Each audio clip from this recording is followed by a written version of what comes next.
Ripken, don't know if it's a first or last name, but Ripken had this question. How could someone argue that a champion from this year would not be legitimate? He's talking about a national champion. Now, I'm not saying that you're rooting for this, but for the haters out there hasn't been a champion from outside the South since USC in what, 12 to 15 years? I didn't even go back and check that, to be honest with you. So sometimes some of you will make a point, and I'll agree with the end of the point, like I'll agree in principle, but I'll tell you right conclusion, wrong logic. So Ripken and I talked about this the other night. You may or may not have seen that show, but here's the backstory. So what we're talking about here is a lot of people are asking right now. We got the Big Ten who is out, and we got the Pac-12 out, and then we got the SEC and the ACC and the Big 12 and some of the G5s. For now, they're at the table. So let's say we hit, the finish button on that, and that's how the season's going to go. A lot of people are openly speculating that, hey, even if you do that, you can't be having a playoff. You can't be crowning a national champion when two of the five Power Five conferences aren't even at the table. There'll be a giant asterisk, if you will, next to that. It'll be like the Barry Bonds home run record in a lot of people's minds. Yeah, we saw it happen, but hey, Hank Aaron is still my home run champ. I grew up a lifelong Braves fan, so I don't have any problem with that. But what I'm saying is a lot of people are suggesting that.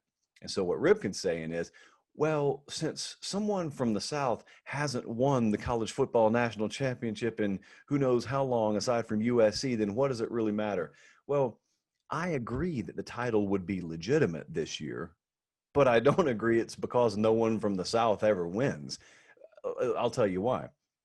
In the gambling world, for example, you'll have a lot of folks who will try and convince you, I got a winner this Saturday. I got a winner. Let me tell you, Utah State minus 3.5. Hear me out.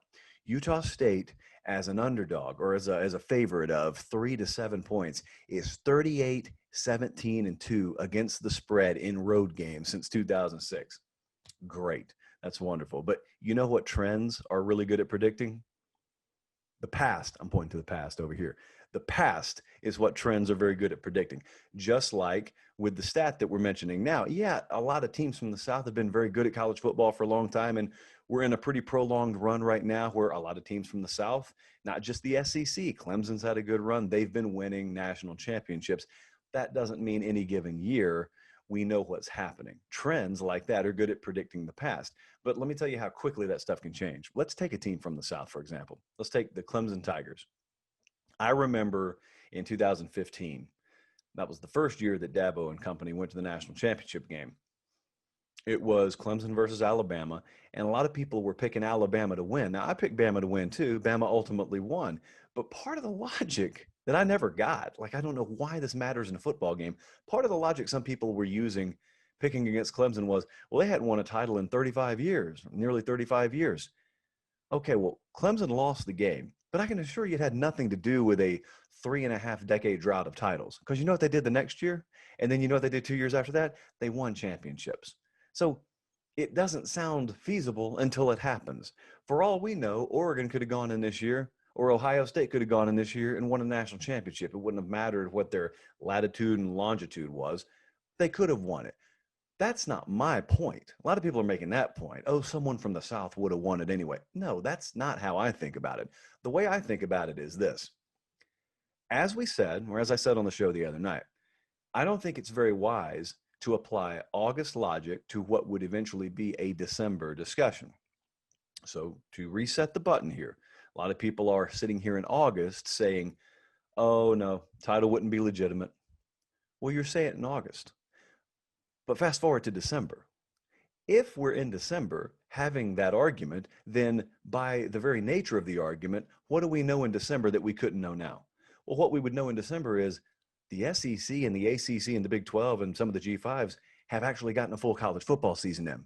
So then at that point, with that information tucked under our belts, what would we think about the Big 10? What would we think about the Pac-12? How big would the collective egg on their face be at that point?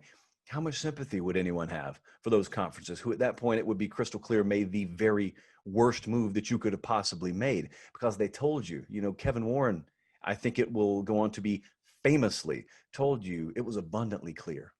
wasn't just a gut feel. It was abundantly clear they needed to cancel the season. I can tell you what I'm not going to do. What I'm not going to do is sit around in December and say, all right, well, these three conferences made the right call. And so they've given us playoff teams now, and we're going to play the playoff, but I'm not going to view this title as legitimate because they opted out. They being the Pac-12 and the Big Ten opted out. If something forced you out, that's one thing.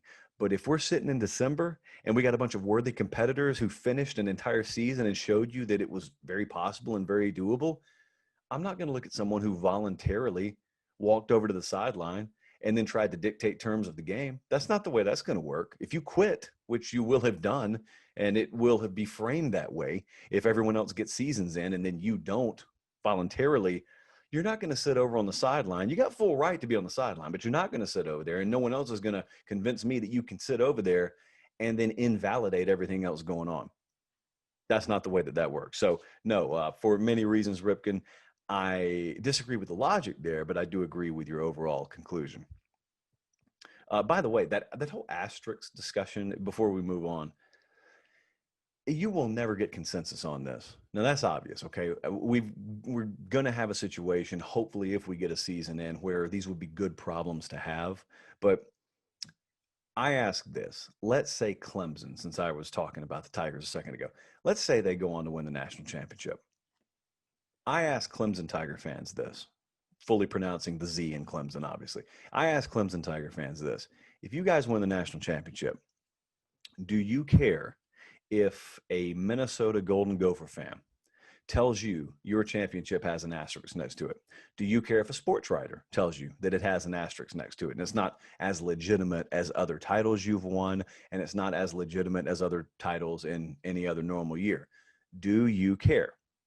I think you're shaking your head no right now, because if you won the title, you probably won it against the likes of LSU or Alabama or, for example, Oklahoma. Or they're going to be worthy competitors at the table. So it's not like you will have cakewalked your way to a title. And the point is, and I'll wrap it up here, if you don't care about what they're saying, then why does anyone else care? If you don't care what some sports writer says, if you don't care about someone claiming there should be an asterisk because they need to fill 2,000 words in a Monday morning column, then why do I care? I don't. I wouldn't care. I'm telling you right now, if I win this title this year, if I'm a team, if Josh Hugh wins this title this year, I'm taking that trophy and I'm going to be defiant with it.